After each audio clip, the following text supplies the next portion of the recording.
सुमतिभिरनुमेयं शुभ्रकाजं सकाजं सुखमयमनपाजं मुक्त्युपाजं विमाजं द्रहजमहममेजं ध्येजमम्नाजगेजं सदजमसदजेजं श्रीसहाजं भजेजं तपस्वाध्याय शुश्रूषा कृष्णपूजारतं मुनिम् विश्वेशमिष्टदं वन्दे परिम्राट् चक्रवर्तिनम् श्रीगुरुभ्यो नमः। हरिः ओम्। शिलःपत्ये नित्याः गणितगुणमाणिक्यविशदप्रभाजालोल्लासोपहत सकलावद्यतमसे जगज्जन्मस्थेमप्रलयरचनाशीलवपुषे नमो शेषाम्नाय स्मृतिहृदयदीप्ताय हरिजे येन प्रादुरभावि भूमिवलये विस्तारि गोसन्ततिः प्राबोधिश्रुतिपङ्कजं करुणया प्रकाशितत्वं परम् ध्वान्तं ध्वंसमनादि साधुनिकरश्चाकारि सन्मार्गगः तेन व्यासदिवाकरेण सततं मात्याजिमेवानसं व्याप्तिर्यस्य निजे निजे नमः सा पक्षे सपक्षे स्थितिः व्यावृत्तिश्च विपक्षतोऽथ विषये शक्तिर्न वैबाधिते नैवास्ति प्रतिपक्षयुक्तिरतुलं शुद्धं प्रमाणं समे भूयात् तत्त्वविनिर्णयाय भगवान् आनन्दतीर्थो मुनिः भवति यदनुभावात् मूकोऽपि वाग्मी जडमतिरपि जन्तुर्जायते प्राज्ञमौलिः सकलवचनचेतो देवता भारती सा मम वचसि निधत्तां सन्निधिं मानसे च रमानिवासोचितवासभूमिः सन्न्यायरत्नावलिजन्मभूमिः वैराग्यभाग्यो मम पद्मनाभतीर्थामृताब्धिर्भवतात् विभूत्यै पदवाक्यप्रमाणज्ञान् प्रतिवादिमदच्छिदः श्रीमदक्षोभ्यतीर्थाख्यानुपतिष्ठे गुरून् मम श्रीमदानन्दतीर्थार्य सन्मनः सरसि भुवि अनुव्याख्यानधरिणे चञ्चरे कतिमे परः न शब्दाब्धौ गाढाः न च निगमचर्चासु चतुराः न च न्याये प्रौढाः न च विदितवेद्यापि वयं परं श्रीमत्पूर्णप्रमतिगुरुकारुण्यसरणिं प्रपन्नामान्या स्मः किमपि च वदन्तोऽपि महताम् ॐ नारायणं निखिलपूर्णगुणैकदेहं निर्दोषमाप्यतममप्यखिलैः सुवाक्यैः अस्योद्भवादिदमशेषविशेषतोऽपि वन्द्यं सदा प्रियतमं मम सन्नमामि कुपिता हि फणच्छाया समीकृत्या परं सुखं सेवन्ते यत्पदं धीराः तं भजे वल्लभं ಶ್ರೇಯಃ। ಈಗ 93ನೆಯ ಸುಧಾಮೂಲ ಉಪಸಂಹಾರಾಧಿಕರಣದ ವಿಷಯ ನಡೀತಾ ಇತ್ತು. ಅಲ್ಲಿ ಎಲ್ಲ ವೇದದಲ್ಲಿ ಬರುವಂತಹ ಗುಣಗಳನ್ನ ಅಥವಾ ದೋಷಗಳಿಲ್ಲ ಅನ್ನೋದನ್ನ ತಲೆಯಲ್ಲಿಟ್ಕೊಂಡು ಒಂದೇ ಬುದ್ಧಿಯಲ್ಲಿ ಇಟ್ಕೊಂಡು ದೇವರನ್ನ ಧ್ಯಾನ ಮಾಡ್ಬೇಕು ಅಂತ ಹೇಳಿದ್ರು. ಅಲ್ಲಿ ಎಲ್ಲ ಅನ್ನೋ ಶಬ್ದಕ್ಕೆ ಏನರ್ಥ ಅಂತ ವಿಸ್ತಾರವಾಗಿ ನಾವು ನೋಡಿದ್ವಿ. ಈಗ ಅನುವ್ಯಾಖ್ಯಾನಕ್ಕೆ ಹೋಗೋಣ. ಹಾಗಾದ್ರೆ ಏನರ್ಥ ಅಂದ್ರೆ ಕೃತ್ವಾಥ ಕುರುವನ್ ಅಪಿವಾ ನಿಧಿಧ್ಯಾಸನಮಾಚರೇತ್. ಕೃತ್ವ ಅಥವಾ ಕುರುವನ್ ಎರಡು ಶಬ್ದ ಇದೆ. ಕೃತ್ವ ಅಂದ್ರೆ ಶ್ರವಣ ಮನನಗಳನ್ನ ಮಾಡ್ಬಿಡ್ಬೇಕು ಪೂರ್ತಿ, ಅದಾದ್ಮೇಲೆ ನಿಧಿಧ್ಯಾಸನಂ ಆಚರೇತ್ ಅಂತ ಒಂದರ್ಥ. ಕೃತ್ವ ಅಥ ಆಚರೇತ್, ಮೊದಲು ಮಾಡಿ ಆಮೇಲೆ ಆಚರಣೆ ಮಾಡ್ಬೇಕು. ಈಗ ಹೇಗೆ? ಮೊದಲು ಓದಬೇಕು, ಆಮೇಲೆ ತಿನ್ಬೇಕು. ಪಠಿತ್ವ ಭುಂಕ್ತೆ. ಪಠಿತ್ವ ಅಂದ್ರೆ ಪಠನ ಮಾಡಿ ಪೂರ್ತಿ ಓದಿ ಆದ್ಮೇಲೆ ಭುಂಕ್ತೆ ತಿಂತಾರೆ. ಅದ ಕೆಲವ್ರು ಏನ್ ಮಾಡ್ತಾರೆ, ಊಟ ಕೂತಾಗ್ರೆ ಪಕ್ಕಕ್ಕೆ ಪುಸ್ತಕ ಇಟ್ಕೊಂಡು ಓದ್ತಾ ಇರ್ತಾರೆ. ಹಾಗಾದ್ರೆ ಏನಾಯ್ತು? ಪಠಿತ್ವ ಭುಂಕ್ತೆ ಅಂದ್ರೆ ಅದಲ್ಲ, ಪಠಿತ್ವ ಭುಂಕ್ತೆ ಅಲ್ಲ, ಅದು ಪಠನ್ ಭುಂಕ್ತೆ ಅಂತ. ಅಂದ್ರೆ ಓದ್ತಾ ಓದ್ತಾ ತಿಂತಾ ಇರ್ತಾರೆ, ಇಲ್ಲ ತಿಂತಾ ತಿಂತಾ ಓದ್ತಾ ಇರ್ತಾರೆ. ಈ ತರ ಇದೆ. ಆ ಕ್ರಿಯೆಯಲ್ಲಿ ಜೊತೆ ಜೊತೆಗೆ ಅನ್ನೋದಿದೆ. ಅಂದ್ರೆ ತಿನ್ನೋದು ಮತ್ತೆ ಓದೋದು ಅವು ಒಟ್ಟೊಟ್ಟಿಗೆ ಮಾಡ್ತಾ ಇರ್ತಾರೆ. ಕೆಲವರು ಹಾಗಲ್ಲ, ಪೂರ್ಣ ತಿಂದು ಬಿಡ್ತಾರೆ, ಆಮೇಲೆ ಪುಸ್ತಕ ಇಟ್ಕೊಂಡು ಕೂಡ್ತಾರೆ. ಕೆಲವರು ಪೂರ್ತಿ ಓದ್ಬಿಡ್ತಾರೆ, ಆಮೇಲೆ ತಿಂತಾರೆ. ಕೆಲವರು ತಿನ್ಬೇಕಾದ್ರೆ ಪುಸ್ತಕ ಇಟ್ಕೊಂಡು ಕೂತಿರ್ತಾರೆ. ಈ ಕಡೆ ಮತ್ತೆ ತಿನ್ನೋದು, ಈ ಕಡೆ ಮತ್ತೆ ಓದೋದು, ಹೀಗೂ ಮಾಡ್ತಾರೆ. ಈ ತರ ಬಂದಾಗ ಸಂಸ್ಕೃತದಲ್ಲಿ ಶಬ್ದಗಳನ್ನ ಸರಿಯಾಗಿ ಬಿಡಿಸ್ಬೇಕು. ಭುಕ್ತ್ವಾ ಪಠತಿ, ತಿಂದಾದ್ಮೇಲೆ ಓದ್ತಾರೆ, ಅಥವಾ ಪಠಿತ್ವಾ ಭುಂಕ್ತೆ, ಓದದ ಮೇಲೆ ತಿಂತಾರೆ, ಅಥವಾ ಪಠನ್ ಭುಂಕ್ತೆ, ಓದ್ತಾ ತಿಂತಾರೆ, ಅಥವಾ ಭುಂಜನ್ ಪಠತಿ, ತಿಂತಾ ಓದ್ತಾರೆ. ಹೀಗೆ ಈ ಶಬ್ದಗಳನ್ನ ಬಳಸೋದು ಈ ತರ ಇರುತ್ತೆ. ಅದರಿಂದ ಕಾರ್ಯ ನೋಡ್ಕೊಂಡು ಅವನು ಮೊದಲು ಇದನ್ನ ಕಾರ್ಯವನ್ನ ಮುಗಿಸಿ ಇನ್ನೊಂದಕ್ಕೆ ಹೋದ್ನ, ಒಟ್ಟಿಗೆ ಮಾಡ್ತಾ ಇದ್ನ, ಹೇಗೆ ಅಂತ. ಈಗ ಮೂರಿದೆ: ಶ್ರವಣ, ಮನನ ಮತ್ತೆ ಧ್ಯಾನ. ಶ್ರವಣ ಮನನಗಳನ್ನ ಜೊತೆಗೆ ಇಟ್ಕೊಂಡೇ ಧ್ಯಾನ ಮಾಡ್ಬೇಕಾ, ಶ್ರವಣ ಮನನಗಳನ್ನ ಪೂರ್ತಿ ಮಾಡಿ ಆಮೇಲೆ ಧ್ಯಾನಕ್ಕೆ ಹೋಗ್ಬೇಕಾ? ಅಂದ್ರೆ ಎರಡು, ಕೃತ್ವ ಅಥ ಕುರ್ವ ಅಪೀವ ಅಂತ ಎರಡು ತರ ಹೇಳ್ಬಿಡ್ತಾರೆ ಆಚಾರ್ಯರು. ಆದ್ರಿಂದ ಅದಲ್ಲಿ ನಿರ್ಬಂಧ ಇಲ್ಲ, ಶ್ರವಣ ಮನನ ಮುಗಿಸೇ ಧ್ಯಾನಕ್ಕೆ ಹೋಗ್ಬೇಕಿಲ್ಲ. ಶ್ರವಣ ಮನನ ಆಗ್ತಾ ಇರತ್ತೆ, ಅದರ ಜೊತೆಗೆ ನಿಧಿಧ್ಯಾಸನಕ್ಕೂ ಇಳಿದು ಬಿಡೋದು, ಈ ತರ. ಅದನ್ನ ಇಲ್ಲಿ ಶ್ರವಣಂ ಮನನಂ ತಥಾ ಇತಿ ವರ್ತತೆ ಅಂತ ಮುಂದೆ ಜಯತೀರ್ಥರು ಶ್ರವಣ ಮನನಗಳನ್ನ ಮಾಡಬೇಕು ಅಂತೇನು ಹಿಂದೆ ಬಂತಲ್ಲ, ಅದನ್ನ ಜೊತೆಗೆ ಇಟ್ಕೊಂಡು ಈ ವಾಕ್ಯಕ್ಕೆ ಅರ್ಥ ಮಾಡ್ಬೇಕು. ಅದರಲ್ಲೂ ಯಥಾತ್ಮ ಶಕ್ತಿ ಇವ, ಶ್ರವಣ ಮನನಗಳೇ ಯಥಾಶಕ್ತಿ ಇತ್ತಂದ ಮೇಲೆ ನಿಧಿಧ್ಯಾಸನವು ಯಥಾಶಕ್ತಿ ಅಂತಾನೆ ಅರ್ಥ. ಸರಿ, ಇದನ್ನ ಏನ್ ಹೇಳ್ದಾಗಾಯ್ತು ಅಂದ್ರೆ, ಈ ಪ್ರಾಪ್ತೇಶ್ಚ ಸಮಂಜಸಂ ಸರ್ವ ಅಭೇದಾತ್ ಅನ್ಯತ್ರ ಇವೆ ಅಂತ ಹೇಳಿ ಅನೇಕ ಸೂತ್ರಗಳಿದೆ. ಆ ಎಲ್ಲ ಸೂತ್ರಗಳ ಅರ್ಥ ಹೇಳ್ಬೇಕಾಗಿತ್ತು, ಅದೆಲ್ಲ ಹೇಳ್ದಾಗ ಆಯ್ತು ಈಗ ಅಂತ. ಅಂದ್ರೆ ಈ ಒಂದೆರಡು ಅನುವ್ಯಾಖ್ಯಾನದ ಒಂದು ಶಬ್ದಗಳಿಂದ ಅನೇಕ ಬ್ರಹ್ಮಸೂತ್ರಗಳ ಅರ್ಥ ಏನು, ಅದರ ದೃಷ್ಟಿ ಎಲ್ಲಿದೆ ಅನ್ನೋದನ್ನ ತಿಳಿದ ಹಾಗಾಯ್ತು. ನಾವು ಆ ಸೂತ್ರದ ಅರ್ಥವನ್ನು ಈಗಾಗ್ಲೇ ಹಿಂದೆ ನೋಡ್ಬಿಡಿದೀವ, ಅದರಿಂದ ಮತ್ತೆ ಆ ಪ್ರಾಪ್ತೇಷ್ಟ ಸಮಂಜಸ ಅಂತ ಒಂದು ಬ್ರಹ್ಮಸೂತ್ರ ಬಂತಲ್ಲ, ಅದ ಅರ್ಥಕ್ಕೇನು ಮತ್ತೆ ಹೋಗಲ್ಲ. ಇನ್ನು ಮುಂದಕ್ಕೆ ಹೋಗೋಣ. ಇತ್ಯಾದಿ ಸೂತ್ರಾಣಾಮಪಿ ತಾತ್ಪರ್ಯ ಮುಕ್ತಂ ವೇದಿತವ್ಯಂ. ಎಲ್ಲ ಸೂತ್ರಗಳ ತಾತ್ಪರ್ಯ ಅಂದ್ರೆ ಮುಖ್ಯವಾಗಿ ಆ ಸೂತ್ರಗಳಿಗೆ ಏನ್ ಅರ್ಥ ಅನ್ನೋದನ್ನ ಹೇಳ್ದಾಗಾಯ್ತು. ಯಾಕೆ ಅಲ್ಲೇನು ಹೇಳಿದ್ದಾರೆ? ಮಂದ, ಮಧ್ಯಮ, ಉತ್ತಮ, ಅಧಿಕಾರಿ ಭೇದೇನ ಅಲ್ಪ, ಅನಲ್ಪ, ಅಲ್ಪತಮ ಗುಣ ಉಪಸಂಹಾರ ವ್ಯವಸ್ಥಾಪರಾಣ. ಅಲ್ಲಿ ರಾಯರು ನೆನಪಿಸ್ಕೊಡ್ತಾರೆ, ಮತ್ತೆ ಬಿಡಲ್ಲ. ಹಿಂದೆ ಬಂತು ಅಂತ ನಾನು ಹೇಳ್ದೆ ನಿಜ, ಹಿಂದೆ ಸೂತ್ರಗಳ ಅರ್ಥವನ್ನು ನೋಡಿದ್ದು ನಿಜ, ಆದ್ರೆ ಚಿಕ್ಕದಾಗಿ ಏನ್ ಹೇಳ್ಬೋದು, ಅದು ಪದಾರ್ಥ ಬೇಡ, ಆದ್ರೆ ಆ ಎಲ್ಲ ಸೂತ್ರಗಳು ಯಾಕೆ ಬಂತು ಈ ಉಪಸಂಹಾರಾಧಿಕರಣದಲ್ಲಿ? ಬೇಕಾದಷ್ಟು ಸೂತ್ರ ಇದೆ, ಆದ್ರಿಂದ ಅದೆಲ್ಲ ಬಂದಿದ್ ಯಾಕೆ ಅಂತ ಹೇಳ್ಬೇಕಲ್ಲ. ಅದಕ್ಕೆ ಹೇಳ್ತಾರೆ, ಅದೆಲ್ಲ ಬಂದಿದ್ ಯಾಕೆ ಅಂತಂದ್ರೆ, ಕೆಲವರು ಉಪಾಸನೆ ಮಾಡೋದು ಎಷ್ಟು ಗುಣಗಳು. ಈಗ ಬ್ರಹ್ಮದೇವರು ಉಪಾಸನೆ ಮಾಡುವಂತಹದ್ದು ಅನೇಕ ಗುಣ. ಅನೇಕ ಅಂದ್ರೆ ಎಷ್ಟು, ನಮಗೂ ಅದು ಹೋಲಿಸಿದ್ರೆ ಅದು ತುಂಬಾ ದೊಡ್ಡದು, ಅಷ್ಟು ಆ ರೀತಿ ಅವರು ಉಪಾಸನೆ ಮಾಡ್ತಾರೆ. ಇನ್ನು ದೇವತೆಗಳಲ್ಲಿ ರುದ್ರಾದಿ ದೇವತೆಗಳು, ಅವರು ಒಂದು ಕ್ರಮದಲ್ಲಿ ಉಪಾಸನೆ ಮಾಡ್ತಾರೆ. ಹೀಗೆ ಇಂದ್ರದೇವರು, ಮತ್ತೆ ಆಮೇಲೆ ಕಾಮ, ಕೊನೆಗೆ ಪುಷ್ಕರ ಕರ್ಮಾಭಿಮಾನಿ ದೇವತೆ, ಆಮೇಲೆ ಮನುಷ್ಯರು, ಹೀಗೆ ಇವನ್ನೆಲ್ಲ ಸ್ವೀಕಾರ ಮಾಡ್ತಾ ಹೋದ್ರೆ ಒಬ್ಬೊಬ್ರು ತಮಗೆ ತಕ್ಕ ಹಾಗೆ ತಾವು ಧ್ಯಾನವನ್ನ ಮಾಡ್ತಾ ಹೋಗ್ತಾರೆ.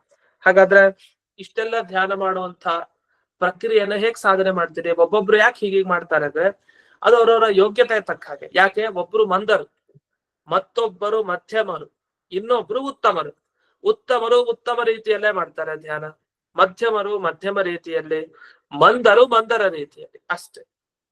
ಅದನ್ನೇ ಅಲ್ಪ, ಅನಲ್ಪ, ಅಲ್ಪತಮ ಅಂತ ಹೇಳಿದ. ಅದು ಅಲ್ಪ ಅನ್ನೋ ಶಬ್ದಕ್ಕೆ ಕಡಿಮೆ ಅಂತ ಅರ್ಥ, ಮಂದರ್ ಮಾಡೋದು. ಮಧ್ಯಮ ಅಂದ್ರೆ ಅದು ಅಲ್ಪ ಅಲ್ಲ, ಅನಲ್ಪ, ಕಡಿಮೆ ಅಲ್ಲ, ಅದು ಸ್ವಲ್ಪ ಅದಕ್ಕಿಂತ ವಾಸಿ. ಇನ್ನು ಉತ್ತಮರೇನ್ ಮಾಡ್ತಾರೆ? ಅಲ್ಪತಮ ಅಂತ ಹೇಳಿದ್ದಾರೆ. ವಸ್ತುತಃ ಅಲ್ಪತಮ ಅಂದ್ರೆ ಅರ್ಥ ಬಹಳ ಕಡಿಮೆ ಗುಣ ಉಪಾಸನೆ ಮಾಡ್ತಾರೆ ಅಂತ ಅರ್ಥ. ಆದ್ರೆ ಬಹಳ ಕಡಿಮೆ ಅಲ್ಲ, ಅದು ಅನಲ್ಪತಮ ಅಂತ ಆಗ್ಬೇಕು. ಅಲ್ಪತಮ ಅಂತ ಪ್ರಿಂಟ್ ಆಗ್ಬಿಟ್ಟಿದೆ, ಅದು ಅನಲ್ಪತಮ ಅಂತ ಮಾಡ್ಕೊಳ್ಳಿ. ಒಂದು ಅಲ್ಪ, ಇನ್ನೊಂದು ಅನಲ್ಪ, ಇನ್ನೊಂದು ಅನಲ್ಪತಮ. ಕಡಿಮೆ ಅಂತಲ್ಲ, ಇನ್ನು ಕಡಿಮೆ ಅಲ್ಲ, ಅದಕ್ಕಿಂತ ಜಾಸ್ತಿ ಅಂತ ಹೇಳಿದ್ರೆ ಅದಕ್ಕಿಂತಲೂ ತುಂಬಾ ಜಾಸ್ತಿ ಅಂತ ಅಷ್ಟೇ. ಅದು ಜಾಸ್ತಿ ಅನ್ನೋದಕ್ಕಿಂತ ಹೀಗೆ ಹೇಳೋದು, ಕಡಿಮೆ ಕಡಿಮೆ ಅಲ್ಲ, ಕಡಿಮೆ ಅಲ್ಲ ಅಂತ ಏನ್ ಹೇಳಿದ್ವಲ್ಲ ಅದಕ್ಕಿಂತ ಸ್ವಲ್ಪ ಜಾಸ್ತಿ. ಹೀಗೆ ಆ ಪೂರ್ತಿಯಿಂದ ಬರಲ್ಲ, ಹಿಂದಿನಿಂದ ಈ ಕಡೆಯಿಂದ ಬರೋದು. ಅಂತೂ ಈ ಎಲ್ಲ ಅರ್ಥವನ್ನ ಅಂದ್ರೆ ಒಬ್ಬೊಬ್ಬ ಅಧಿಕಾರಿಯು ಒಂದೊಂದು ರೀತಿಯಾಗಿ ಭಗವಂತನ ಗುಣಗಳನ್ನ ಧ್ಯಾನ ಮಾಡ್ತಾನೆ ಅಂತ ವಿಷಯವನ್ನ ಹೇಳಲಿಕ್ಕೆ ಅಂತಾನೆ ಇಷ್ಟೆಲ್ಲ ಹಿಂದೆ ಪ್ರಾಪ್ತೇಶ್ಚ ಸಮಂಜಸಂ ಅನ್ನೋ ಸೂತ್ರ ಆಗ್ರಿ, ಓಂ ಸರ್ವಾಭೇದಾದ್ ಅನ್ಯತ್ರ ಇಮೆ ಅನ್ನೋ ಸೂತ್ರ ಆಗ್ರಿ, ಇದೆಲ್ಲ ಬಂದಿದ್ದು ಅದಕ್ಕೆ ಅಂತ. ವಸ್ತುತಃ ಉಪಸಂಹಾರಾಧಿಕರಣದಲ್ಲಿ ಬರುವಂತಹ ಸೂತ್ರ ಅದು ಮೇಲ್ ಕೊಟ್ಟಿದ್ದಾರೆ ಇಲ್ಲೇ. ನೀವು ನೋಡ್ಬಹುದು. ಓಂ ಉಪಸಂಹಾರೋ ಅರ್ಥಾಭೇದ ವಿಶೇಷವತ್ ಸಮಾನೇಚ ಓಂ ಅಂತ ಒಂದು ಸೂತ್ರ ಕೊಟ್ಟಿದೆ. ಇದಾದ್ಮೇಲೆ ಅಲ್ಲಿ ಇನ್ನೂ ಒಂದು 3 ಸೂತ್ರ ಬರುತ್ತೆ ಉಪಸಂಹಾರಾಧಿಕರಣದಲ್ಲಿ. ಆಮೇಲೆ ಪ್ರಾಪ್ತ್ಯಧಿಕರಣ, ಸರ್ವಾಭೇದಾಧಿಕರಣ ಅಂತ ಇದೆಲ್ಲ ಬೇರೆ ಬೇರೆ ಆಗಿದ್ರು ಕೂಡ ಇದರ ತಾತ್ಪರ್ಯ ಎಲ್ಲಾ ಬ್ರಹ್ಮಸೂತ್ರಗಳು ಇದು ಹೇಳೋದು ಒಂದೇ ಅರ್ಥ. ಏನಂದ್ರೆ ಆಯಾಯ ಅಧಿಕಾರಿಗಳು ಅವರವರಿಗೆ ತಕ್ಕ ಹಾಗೆ ಧ್ಯಾನವನ್ನ ಮಾಡ್ತಾರೆ ಹೊರತು ಇನ್ನೊಬ್ಬ ಹೇಗೆ ಮಾಡ್ತಾನೋ ಹಾಗೆ ತಾವು ಮಾಡ್ತಾರೆ ಅಂತ ಇಲ್ಲ. ಬ್ರಹ್ಮದೇವ್ರು ಹೇಗ್ ಮಾಡ್ತಾರೋ ನಾವು ಹಾಗೆ ಧ್ಯಾನ ಮಾಡೋಣ ಅಂತ ತಾವ್ ಅನ್ಕೊಂಡ್ರೆ ಅದು ತಪ್ಪಾಗತ್ತೆ. ಅದು ಸಾಧ್ಯನೇ ಇಲ್ಲ ಹಾಗೆ ಮಾಡ್ಲಿಕ್ಕೆ. ಆದ್ರಿಂದ ಎಲ್ಲರೂ ಕೂಡ ತಮ್ಮ ತಮ್ಮ ಯೋಗ್ಯತೆ ತಕ್ಕ ಹಾಗೆ ಗುಣಗಳ ಉಪಸಂಹಾರ ಅಂದ್ರೆ ಒಂದೇ ಬುದ್ಧಿಯಲ್ಲಿ ಎಲ್ಲ ಗುಣಗಳನ್ನು ಕೂಡ ತಾವು ಇಟ್ಟುಕೊಂಡು ಧ್ಯಾನ ಮಾಡ್ತಾರೆ ಅಂತ ಇಷ್ಟ ಅರ್ಥ. ಇದಾದ್ಮೇಲೆ ಮುಂದಕ್ಕೆ ಹೋಗೋಣ. ತೇನ ತನ್ನಿರ್ಧಾರಣಾರ್ಥ ನಿಯಮ ಇತ್ಯಾದೀನ ಪ್ರಥಮಾಧಿಕರಣ ವ್ಯಾಖ್ಯಾನೇನ ಅಂತ ಬಂತು. ತನ್ನಿರ್ಧಾರಣಾರ್ಥ ನಿಯಮ ತದೃಷ್ಟೇ ಪೃಥಗ್ಭ್ಯ ಪ್ರತಿಬಂಧ ಫಲಂ ಅಂತ ಒಂದು ಬ್ರಹ್ಮಸೂತ್ರ, ತುಂಬಾ ದೊಡ್ಡ ಬ್ರಹ್ಮಸೂತ್ರ ಅದು. ಆ ಸೂತ್ರ ಮತ್ತೆ ಓಂ ಪ್ರಧಾನವದೇವ ಹಿ ತದುಕ್ತಂ ಓಂ ಅಂತ ಈ ಸೂತ್ರ ಏನ್ ಬಂತು, ಆ ಎಲ್ಲ ಸೂತ್ರಗಳ ಅರ್ಥವನ್ನ ಹೇಳಿದಾಗಾಯ್ತು. ಯಾಕೆಂದ್ರೆ ಈ ಪ್ರಥಮಾಧಿಕರಣ ವ್ಯಾಖ್ಯಾನ ಮಾಡಿದ್ವಲ್ಲ, ಪ್ರಥಮಾಧಿಕರಣ ವ್ಯಾಖ್ಯಾನ ಅಂದ್ರೆ ಇದೆ. ಈ ಸರ್ವವೇದಾಂತ ಪ್ರತ್ಯಯಾಧಿಕರಣ ಏನಿದೆಯಲ್ಲ ಇದ್ರ ಬಗ್ಗೆ ಚೆನ್ನಾಗಿ ವ್ಯಾಖ್ಯಾನ ಮಾಡಿದ್ರಿಂದ ಏನ್ ಅರ್ಥ ಆಯ್ತು ಅಂದ್ರೆ ಈ ಮುಂದಿಂದೆಲ್ಲ ಏನೇನು ಬ್ರಹ್ಮಸೂತ್ರಗಳು ಬಂದು ಅದರೆಲ್ಲ ತಾತ್ಪರ್ಯ ಇಲ್ಲೇ ಬಂದ್ಬಿಡ್ತು. ಅದನ್ನ ಬಾಯಿ ಬಿಟ್ಟು ಆ ಎಲ್ಲ ಅಧಿಕರಣಗಳ ಅರ್ಥ ಹೇಳ್ಬೇಕಾಗಿಲ್ಲ, ಆ ಅರ್ಥವನ್ನೆಲ್ಲ ಇಲ್ಲೇ ಸೇರಿಸ್ಬಿಟ್ಟಿದ್ದಾರೆ ಅಂತ ಅರ್ಥ. ಮೊದಲನೇ ಅಧಿಕರಣ ವಿವರಿಸಿದ್ರಲ್ಲ ಈಗ, ಆ ಎಲ್ಲ ವಿವರಿಸಿದ ಮುಖಾಂತರನೇ ಅದು ಕೂಡ ಇಲ್ಲೇ ಸಿಕ್ತು ಅಂತ. ಇಲ್ಲಿ ಚೆನ್ನಾಗಿ ಸಂಗ್ರಹವನ್ನ ಮಾಡ್ತಾರೆ ಯಾರು ರಾಯರು. ಅವ್ರು ಎಲ್ಲ ನೆನಪಿಸ್ಕೊಡ್ತಾರೆ ಮತ್ತೆ ಎಲ್ಲವನ್ನು ನೆನಪಿಸ್ತಾ ಹೋಗ್ತಾರೆ. ಅದ್ ಹೇಗೆ ಅಂತಂದ್ರೆ ಈಗ ಅಸಂಶಯೇನ ತತ್ವಸ್ಯ ನಿರ್ಣಯೇ ಬ್ರಹ್ಮದರ್ಶನಂ ಅಂತ ಈ ಒಂದು ಅನುವ್ಯಾಖ್ಯಾನ ಶ್ಲೋಕ ಬಂತು. ಈ ಶ್ಲೋಕ ನಮಗೆ ಅರ್ಥವನ್ನ ತಿಳಿಸಿದ್ಯಂತೆ, ಇನ್ನೊಂದು ಬ್ರಹ್ಮಸೂತ್ರದ ಅರ್ಥವನ್ನ. ಅಂದ್ರೆ ಇದು ಎಷ್ಟು ವಿಶೇಷ ಅಂದ್ರೆ ರಾಯರೇನ್ ಮಾಡ್ಕೊಡ್ತಾರೆ, ಇಲ್ಲಿ ಜಯತೀರ್ಥರೊಂದು ಮಾತು ಬರೆದ್ರು. ವಸ್ತುತಃ ಒಂದೊಂದು ಅಧಿಕರಣದಲ್ಲಿ ಬೇಕಾದಷ್ಟು ಬ್ರಹ್ಮಸೂತ್ರ ಇದೆ. ಈಗ ಉಪಸಂಹಾರಾಧಿಕರಣ ಇದೆ, ಈಗ ಒಂದು ಅಧಿಕರಣ ಶುರು ಆಯ್ತಲ್ಲ. ಈ ಅಧಿಕರಣದಲ್ಲಿ ಒಂದೇ ವಾಕ್ಯ ಅನುವ್ಯಾಖ್ಯಾನದಲ್ಲಿ ಕೃತ್ವಾಥ ಕುರ್ವನ್ನ ಬಿವ ನಿಧಿಧ್ಯಾಸನ ಆಚರಣೆ ಅಷ್ಟೇ. 4 ಬ್ರಹ್ಮಸೂತ್ರದ ಅರ್ಥ ಹೇಳಲಿಕ್ಕಾಗತ್ತೆ ಈ ಒಂದು ವಾಕ್ಯಕ್ಕೆ. ಬ್ರಹ್ಮಸೂತ್ರ 4 ಇದೆ ಈ ಅಧಿಕರಣದಲ್ಲಿ. ಅಷ್ಟ್ ಬಿಟ್ಟು ಇನ್ನೂ ಬೇಕಾದಷ್ಟು ಸೂತ್ರಗಳು ಬರುತ್ತೆ. ಅದನ್ನೆಲ್ಲ ಬಿಟ್ಟು ದಿಢೀರ್ ಅಂತ ಇನ್ನೊಂದು ಅಧಿಕರಣಕ್ಕೆ ಎಗರು ಬಿಡ್ತಾರೆ. ಅನುಬಂಧಾಧಿಕರಣ ಅಂತ ಮುಂದೊಂದು ಅಧಿಕರಣ ಪ್ರಾರಂಭ ಆಗುತ್ತಲ್ಲ, ವಸ್ತುತಃ ಈ ಎಲ್ಲ ಮಧ್ಯಕ್ಕೆ ಅಧಿಕರಣಗಳಿಗೆ ಅರ್ಥ ಹೇಳಲೇ ಇಲ್ವಲ್ಲ ಅನುವ್ಯಾಖ್ಯಾನದಲ್ಲಿ ಅಂತ ಒಂದು ಆಕ್ಷೇಪ ಬರುತ್ತೆ. ಅದಕ್ಕಿಲ್ಲ ಎಲ್ಲಾ ಅರ್ಥವನ್ನ ಅನುವ್ಯಾಖ್ಯಾನದಲ್ಲೇ ತಿಳಿಸಿದ್ದಾರೆ, ಅದನ್ನ ಚಿಕ್ಕದಾಗಿ ಹೇಳಿ ಹೊರಟೋಗಿದ್ದಾರೆ, ಎಲ್ಲ ವಿಸ್ತಾರವಾಗಿ ಹೇಳಲಿಕ್ಕೆ ಹೋಗಿಲ್ಲ. ಬೇಡ ಬಿಡಿ, ಏನಂತೆ ಎಲ್ಲಾ ಬ್ರಹ್ಮಸೂತ್ರಗಳ ಅರ್ಥವನ್ನು ಹೇಳಲಿಕ್ಕೆ ಅನುವ್ಯಾಖ್ಯಾನ ಬರೆದಿದ್ದ ಹಾಗೇನಿಲ್ವಲ್ಲ. ಎಲ್ಲೋ ಕೆಲವು ಬ್ರಹ್ಮಸೂತ್ರಗಳನ್ನ ಬಿಟ್ಟಿದ್ದಾರೆ, ಕೆಲವು ಬ್ರಹ್ಮಸೂತ್ರಗಳಿಗೆ ಅರ್ಥವನ್ನು ಬರೆದಿದ್ದಾರೆ. ಯಾಕೆ ಬ್ರಹ್ಮಸೂತ್ರ ಭಾಷ್ಯ ಅಂತಾನೆ ಇದೆಯಲ್ಲ ಮಧ್ವಾಚಾರ್ಯರ ಇನ್ನೊಂದು ಗ್ರಂಥ, ಆ ಬ್ರಹ್ಮಸೂತ್ರ ಭಾಷ್ಯದಲ್ಲೇ ಎಲ್ಲಾ ಸೂತ್ರಗಳಿಗೂ ಅರ್ಥ, ಅಲ್ಲಿ ಪ್ರಮಾಣ ಶ್ಲೋಕ ಅದು ಎಲ್ಲ ಸಿಗತ್ತಲ್ಲೇ. ಮತ್ತ ಅನುವ್ಯಾಖ್ಯಾನ ಅದಕ್ಕೆ ತಾನೆ, ಬ್ರಹ್ಮಸೂತ್ರಗಳಿಗೆ ಸಂಬಂಧಪಟ್ಟಿದ್ದ ಅನುವ್ಯಾಖ್ಯಾನ. ಅದು ಇಲ್ಲಿ ಎಲ್ಲಾ ಬ್ರಹ್ಮಸೂತ್ರಗಳಿಗೆ ಅರ್ಥ ಹೇಳೋದು ಬೇಕಾಗಿಲ್ಲ ಅಂದ್ರೆ ಹಾಗಲ್ಲ. ಎಲ್ಲಾ ಬ್ರಹ್ಮಸೂತ್ರಗಳನ್ನ ಸ್ಪರ್ಶನಾರು ಮಾಡಿರ್ಬೇಕು, ಅಂದ್ರೆ ಸ್ವಲ್ಪ ಟಚ್ಚಾರು ಆಗಿರ್ಬೇಕು ಎಲ್ಲಾ ಬ್ರಹ್ಮಸೂತ್ರಗಳ ಅರ್ಥಕ್ಕೆ. ಯಾಕೆಂದ್ರೆ ಇವರು ಅನುವ್ಯಾಖ್ಯಾನದಲ್ಲಿ ಪ್ರತಿಜ್ಞೆ ಮಾಡ್ತಾ ಒಂದು ಮಾತನ್ನ ಹೇಳ್ತಾರೆ, ತಮೇವ ಶಾಸ್ತ್ರ ಪ್ರಭವಂ ಪ್ರಣಮ್ಯ ಜಗದ್ಗುರುಣಾಂ ಗುರುಮಂಜಸೇವ ವಿಶೇಷತೋಮೆ ಪರಮಾಖ್ಯ ವಿದ್ಯಾ ವ್ಯಾಖ್ಯಾಂ ಕರೋಮ್ಯನ್ವಪಿ ಚಾಹಮೇವ ಅಂತ. ಸಕಲ ಬ್ರಹ್ಮಸೂತ್ರಗಳಿಗೆ ವ್ಯಾಖ್ಯಾನ ಬರೀತೀರಿ ಅಂತ ಮೊದಲು ಹೇಳ್ಬಿಡ್ತಾರೆ. ಮತ್ ಪ್ರತಿಜ್ಞೆ ಮಾಡಿದ ಮೇಲೆ ಒಂದೊಂದು ಬ್ರಹ್ಮಸೂತ್ರ ಬಿಡ್ತು ಅಂತ ಆದ್ರೆ ಅರ್ಥ ಹೇಳಿಲ್ಲ ನ್ಯೂನತೆ ಅಂತ ಬರುತ್ತೆ. ಯಾಕೆ ಪ್ರತಿಜ್ಞೆ ಮಾಡಿದ್ವೊಂದು ಇಲ್ಲಿ ಮಾಡೋದೊಂದು ಅಂತ ಆಗ್ಬಿಡುತ್ತೆ. ಪ್ರತಿಜ್ಞೆ ಮಾಡಿದ್ದೇನು ಬ್ರಹ್ಮಸೂತ್ರಗಳ ವ್ಯಾಖ್ಯಾನವನ್ನ ಮಾಡ್ತೀನಿ, ಮತ್ ಬ್ರಹ್ಮಸೂತ್ರಗಳಿಗೆ ಕೆಲವು ಬಿಟ್ರಲ್ಲ ನೀವು, ಹಾಗಾದ್ರೆ ವ್ಯಾಖ್ಯಾನ ಹೇಗ್ ಮಾಡಿದ್ರಿ ಅನ್ನೋ ಆಕ್ಷೇಪ ಬರುತ್ತೆ ಈಗ. ಯಾಕೆಂದ್ರೆ ಉಪಸಂಹಾರ ಅಧಿಕರಣದ ಒಂದು ವಾಕ್ಯ ನೋಡಿದ ಕೂಡಲೇ ಮುಂದಿನ ವಾಕ್ಯ ಬೇರೆನೇ ಇರುತ್ತೆ. ಮಧ್ಯದಲ್ಲಿ ಬೇಕಾದಷ್ಟು ಬ್ರಹ್ಮಸೂತ್ರಗಳು ಇದೆ, ಅದ್ ಯಾವ್ದಕ್ಕೂ ಅರ್ಥ ಹೇಳಿಲ್ವಾ ಅಂದ್ರೆ ಇಲ್ಲ, ಅದಕ್ಕೆಲ್ಲ ಅರ್ಥವನ್ನು ಹೇಳಿದ್ದಾರೆ. ಅದು ಸರ್ವವೇದಾಂತ ಪ್ರತ್ಯಯಾಧಿಕರಣ ಅಂತ ಹಿಂದೆ ಬಂತಲ್ಲ ದೀರ್ಘವಾಗಿ, ಅಲ್ಲೇ ಕೆಲವು ಅನುವ್ಯಾಖ್ಯಾನ ಶ್ಲೋಕಗಳಿಂದ ಈ ಮಧ್ಯದಲ್ಲಿ ಬರುವಂತಹ ಬ್ರಹ್ಮಸೂತ್ರಗಳಿಗೆಲ್ಲ ಅರ್ಥ ಹೇಳ್ಬಿಡಿದ್ದಾರೆ.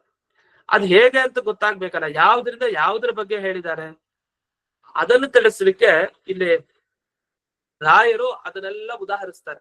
ನೋಡಿ, ಈ ಅನುವ್ಯಾಖ್ಯಾನದ ವಾಕ್ಯದಿಂದ ಈ ಬ್ರಹ್ಮಸೂತ್ರದ ಅರ್ಥ ಗೊತ್ತಾಯ್ತು, ಈ ಅನುವ್ಯಾಖ್ಯಾನದ ವಾಕ್ಯದಿಂದ ಈ ಬ್ರಹ್ಮಸೂತ್ರದ ಅರ್ಥ ಅಂತ. ಇದು ತುಂಬಾ ವಿಶೇಷ. ಅದನ್ನ ಕಂಡು ಹಿಡ್ಕೊಳ್ಬೇಕು ನಾವು ತುಂಬಾ ಕಷ್ಟಪಟ್ಟು. ಅದನ್ನ ಸುಲಭವಾಗಿ ರಾಯರೇ ಬರೆದಿಟ್ಬಿಟ್ಟಿದೆ. ಅದರಿಂದ ಬಹಳ ಸಹಾಯ ಆಗತ್ತೆ ಅವ್ರ ಗ್ರಂಥ. ಅದು ದೀಪದಂತೆ ಸಹಾಯ. ಕತ್ತಲೆ ಇನ್ನೇನ್ ಬರುತ್ತೆ ಅನ್ನೋ ಕಡೆ ಒಂದ್ ದೀಪ ಇದ್ರ ಹಿಡ್ಕೊಂಡ್ಬಿಟ್ರೆ ದೀಪ ಬೆಳಕ್ ಬಂದ್ಬಿಡತ್ತೆ. ಹಾಗೆ ಏನೋ ಒಂದ್ ಇದು ಹೇಗೆ ಅಂತ ಅನ್ಸೋ ಅಷ್ಟೊತ್ತಿಗೆ ಒಂದು ಉತ್ತರ ರೆಡಿ ಇರತ್ತದೆ. ಅದನ್ನ ಇಲ್ಲಿ ಪರಿಮಳ ಟಿಪ್ಪಣಿಯಲ್ಲಿ ಗಮನಿಸ್ಬೋದು. ಇವ್ರೇನ್ ಹೇಳ್ತಾರೆ, ತನ್ನಿರ್ಧಾರಣಾರ್ಥ ಅಂತ ಒಂದು ಸೂತ್ರ ಇದೆ, ಬ್ರಹ್ಮಸೂತ್ರ. ಅದ್ರ ಅರ್ಥ ನೀವು ತೆಗೆದು ನೋಡಿ, ಅದು ಹಿಂದೆ ಬಂದಿತ್ತು.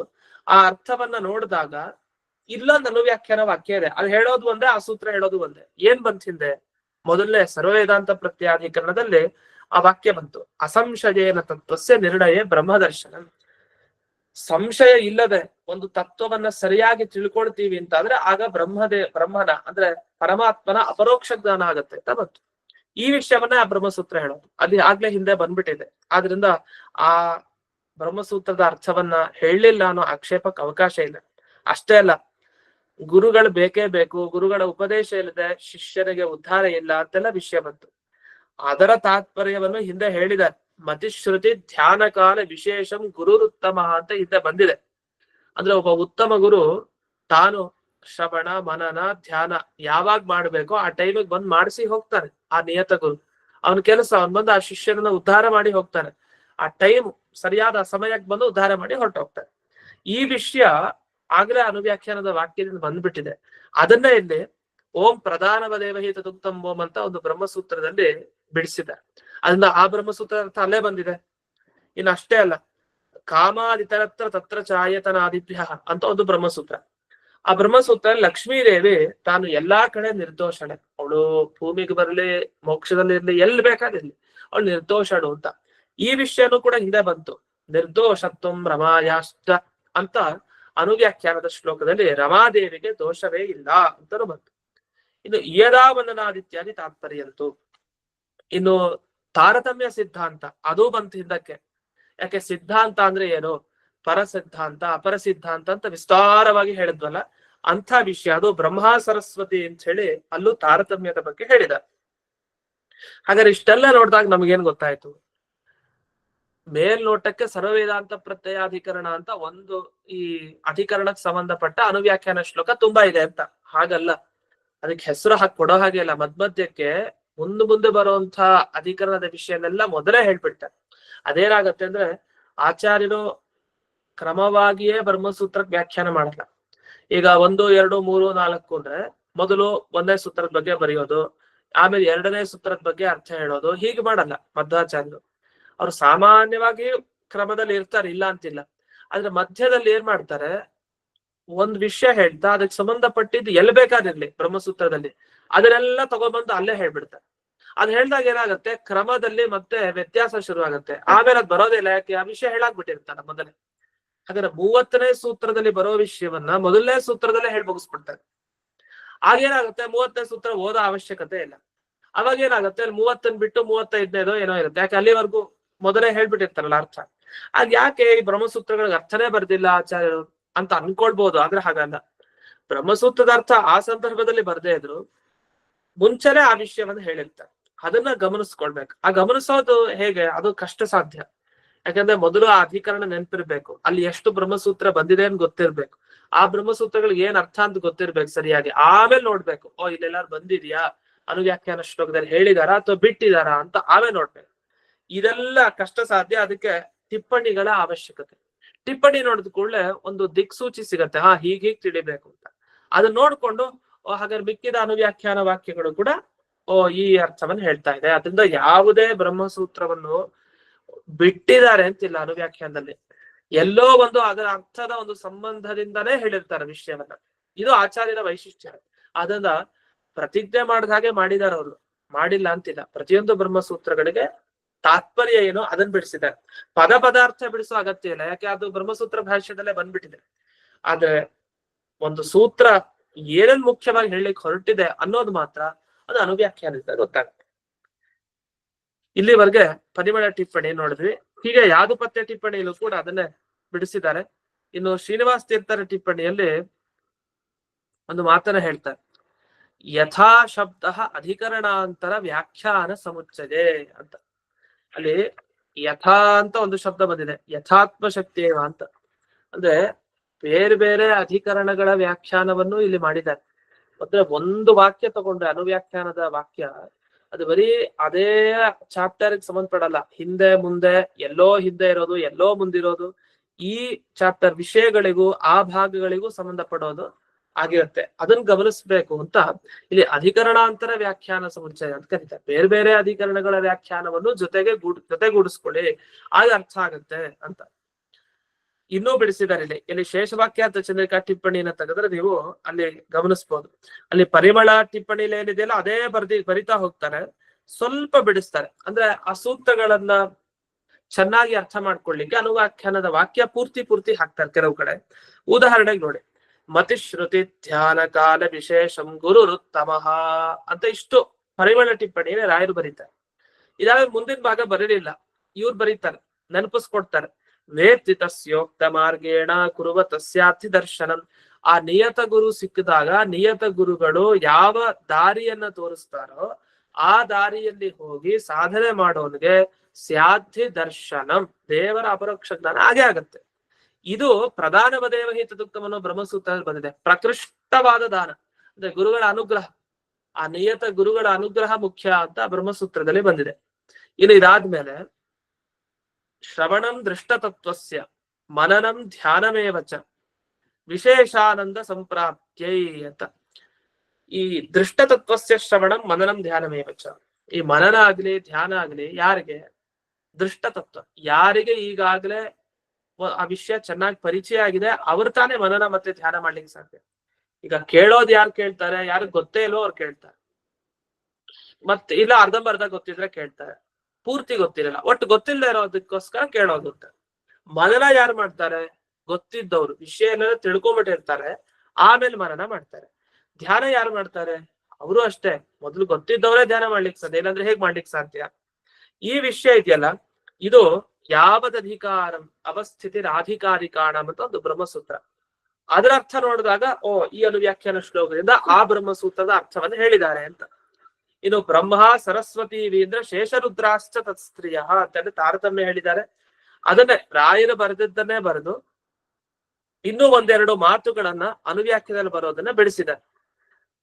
ಅಷ್ಟೇ ಅಲ್ಲ, ಹಿಂದೆ ಬಂದ ಬ್ರಹ್ಮಸೂತ್ರಗಳು ಯಾವ್ದ್ಯಾವ್ದಿದೆ ಅಂದ್ರೆ ಆಯಾಯ ಅಧಿಕಾರಿಗಳು ತಮ್ಮ ತಮ್ಮ ಯೋಗ್ಯತೆಗೆ ತಕ್ಕ ಹಾಗೆ ಧ್ಯಾನವನ್ನ ಮಾಡ್ತಾರೆ ಅನ್ನೋ ವಿಷಯ ಬಂತು, ಅದನ್ನೂ ಬೆಳೆಸಿದ್ದಾರೆ. ಅಂದ್ರೆ ಅನುವ್ಯಾಖ್ಯಾನದಲ್ಲಿ ಏನ್ ಕಷ್ಟ ಅಂದ್ರೆ, ನೀವು ಅನುವ್ಯಾಖ್ಯಾನ ಶ್ಲೋಕ ಓದ್ತಾ ಹೋಗ್ತಾ ಇರ್ತೀವಿ, ಅನುವ್ಯಾಖ್ಯಾನ ಪುಸ್ತಕ ಸಿಗತ್ತೆ, ಪುಸ್ತಕದಲ್ಲಿ 1000 ಶ್ಲೋಕ ಇರುತ್ತೆ. ಆದ್ರೆ ಯಾವ ಶ್ಲೋಕದಲ್ಲಿ ಯಾವ ಅಧಿಕರಣದ ವಿಚಾರ ಎಂಡ್ ಆಗುತ್ತೆ, ಯಾವ ಬ್ರಹ್ಮಸೂತ್ರಗಳಿಗೆ ಯಾವ ಅನುವ್ಯಾಖ್ಯಾನದ ವಾಕ್ಯ ಅರ್ಥವನ್ನು ಹೇಳ್ತಾ ಇದೆ, ಇದನ್ನು ಹೇಳಿದ್ರೆ ನಿಜವಾಗಿ ಒಂದು ವಿದ್ವಾಂಸ ಬಹಳ ಕಷ್ಟ. ಅದನ್ನ ರಾಯರ ಟಿಪ್ಪಣಿ ಮಿಕ್ಕಿದವ್ರ ಟಿಪ್ಪಣಿ ಎಲ್ಲ ಸೇರಿಸ್ಕೊಂಡು ಅಧ್ಯಯನ ಮಾಡಿದ್ರೆ ಗೊತ್ತಾಗತ್ತೆ, ಇಲ್ಲ ಗೊತ್ತಾಗಲ್ಲ. ಯಾಕಂದ್ರೆ ಅನುವ್ಯಾಖ್ಯಾನ ಶ್ಲೋಕ ಮೇಲ್ನೋಟಕ್ ನೋಡ್ತಾ ಹೋದ್ರೆ ಎಷ್ಟೋ ಬ್ರಹ್ಮಸೂತ್ರಗಳು ಸ್ಕಿಪ್ ಆಗ್ಬಿಟ್ಟಿದೆ ಅಂತ ಅನ್ಕೊಂಡ್ಬಿಡ್ತೀವಿ. ಸ್ಕಿಪ್ ಆಗೋಗಿ ಅದ್ರ ಅರ್ಥ ಹೇಳೇ ಇಲ್ಲ, ಮುಂದಕ್ಕೆ ಹೊರಟೋಗಿದ್ದಾರೆ ಅಂತ. ಆದ್ರೆ ಹಾಗಲ್ಲ, ಪ್ರತಿಯೊಂದು ಬ್ರಹ್ಮಸೂತ್ರಗಳ ತಾತ್ಪರ್ಯ ಅಲ್ಲಿ ಬಂದಿದೆ. ಅದು ಬಂದಿದೆ ಅಂತ ನಾವು ಆ ಅನುವ್ಯಾಖ್ಯಾನ ಓದ್ತಾ ಮೇಲ್ ಬರ್ಕೊಂಡಿರ್ಬೇಕು, ಒಂದ ಲಿಸ್ಟ್ ಮಾಡಿರ್ಬೇಕು. ಓ ಈ ಬ್ರಹ್ಮಸೂತ್ರಗಳ ಅರ್ಥವನ್ನ ಈ ಅನುವ್ಯಾಖ್ಯಾನದ ವಾಕ್ಯ ಹೇಳ್ತಾ ಇದೆ, ಈ ಬ್ರಹ್ಮಸೂತ್ರ ಅರ್ಥ ಈ ವಾಕ್ಯ ಹೇಳ್ತಾ ಇದೆ ಅಂತ. ಮಧ್ವಾಚಾರ್ಯರ ವಾಕ್ಯಗಳು ಯಾವ ಬ್ರಹ್ಮಸೂತ್ರದ ಅರ್ಥವನ್ನ ಹೇಳಿದ್ದಾರೆ ಅಂತ ಕಂಡುಹಿಡಿಯೋದು ತುಂಬಾ ಕಷ್ಟ. ಎಲ್ಲಿ ಅನುವ್ಯಾಖ್ಯಾನದಲ್ಲಿ, ಬ್ರಹ್ಮಸೂತ್ರ ಭಾಷ್ಯದಲ್ಲಿ ಸಮಸ್ಯೆ ಇಲ್ಲ, ಆದ್ರೆ ಅನುವ್ಯಾಖ್ಯಾನ ಗ್ರಂಥದಲ್ಲಿ ಸಮಸ್ಯೆ ಇದೆ. ಆ ಸಮಸ್ಯೆಯನ್ನ ಪರಿಹಾರ ಮಾಡ್ಕೊಳ್ಬೇಕು ಅಂದ್ರೆ ಟಿಪ್ಪಣಿ ನೋಡ್ಬೇಕು, ಜಯತೀರ್ಥರ ವಾಕ್ಯವನ್ನು ಗಮನಿಸ್ತಾ ಇರ್ಬೇಕು. ಎರಡನ್ನು ಗಮನಿಸ್ತಾ ಹೋದ್ರೆ ಓ ಅನುವ್ಯಾಖ್ಯಾನ ವಾಕ್ಯದಿಂದ ಹೇಗೆ ಆಚಾರ್ಯರು ಎಲ್ಲ ಬ್ರಹ್ಮಸೂತ್ರಗಳ ಅರ್ಥವನ್ನು ಹೇಳಿದ್ದಾರೆ ಅಂತ ಗೊತ್ತಾಗತ್ತೆ. ಇಲ್ಲಾಂದ್ರೆ 564 ಬ್ರಹ್ಮಸೂತ್ರಗಳ ಅರ್ಥವನ್ನ ಸಮಗ್ರ ಅನುವ್ಯಾಖ್ಯಾನ ಹೇಳಿದೆ ಅಂತ ಹೇಳೋದು ತುಂಬಾ ಕಷ್ಟ, ಎಷ್ಟೋ ಬಿಟ್ಟಿದ್ದಾರೆ ಅಂತ ಅನ್ಸುತ್ತೆ. ಅದೊಂದು ವಿಶಿಷ್ಟವಾದ ವಿಷಯ ಇಲ್ಲಿ ಟಿಪ್ಪಣಿಕಾರರೆಲ್ಲ ನಿರೂಪಣೆ ಮಾಡಿದ್ದಾರೆ. ಅಂತೂ ಹೀಗೆ ಈ ಉಪಸಂಹಾರಾಧಿಕರಣದ ಮುಕ್ತಾಯ ಆಗುತ್ತೆ. ಮುಂದೆ ಅನುಬಂಧಾಧಿಕರಣ ಅಂತ ಹೊಸ ಅಧಿಕರಣ, ಅದನ್ನ ನಾಡಿದ್ದು ಮತ್ತೆ ನೋಡೋಣ ಅಂತ ಹೇಳ್ತಾ ಇಂದಿನ ಪಾಠವನ್ನ ಅಸ್ಮದ್ ಗುರುವಂತರ್ಗತ ವ್ಯಾಸತೀರ್ಥ ಗುರುವಂತರ್ಗತ ಭಾರತೀಯ ರಮಣ ಮುಖ್ಯ ಪ್ರಾಣಾಂತರ್ಗತ ಶ್ರೀಮನ್ ಮೂಲ ಗೋಪಾಲಕೃಷ್ಣನಿಗೆ ಅರ್ಪಣೆ ಮಾಡ್ತಾರೆ. ಶ್ರೀಕೃಷ್ಣ ಅರ್ಪಣ. ಧನ್ಯವಾದಗಳು. ನಮಸ್ಕಾರ ಗುರುಗಳೇ, ಧನ್ಯವಾದಗಳು. ನಮಸ್ಕಾರ. ನಮಸ್ಕಾರ ಗುರುಗಳೇ. ಹರೇ ವಿಟ್ಲ.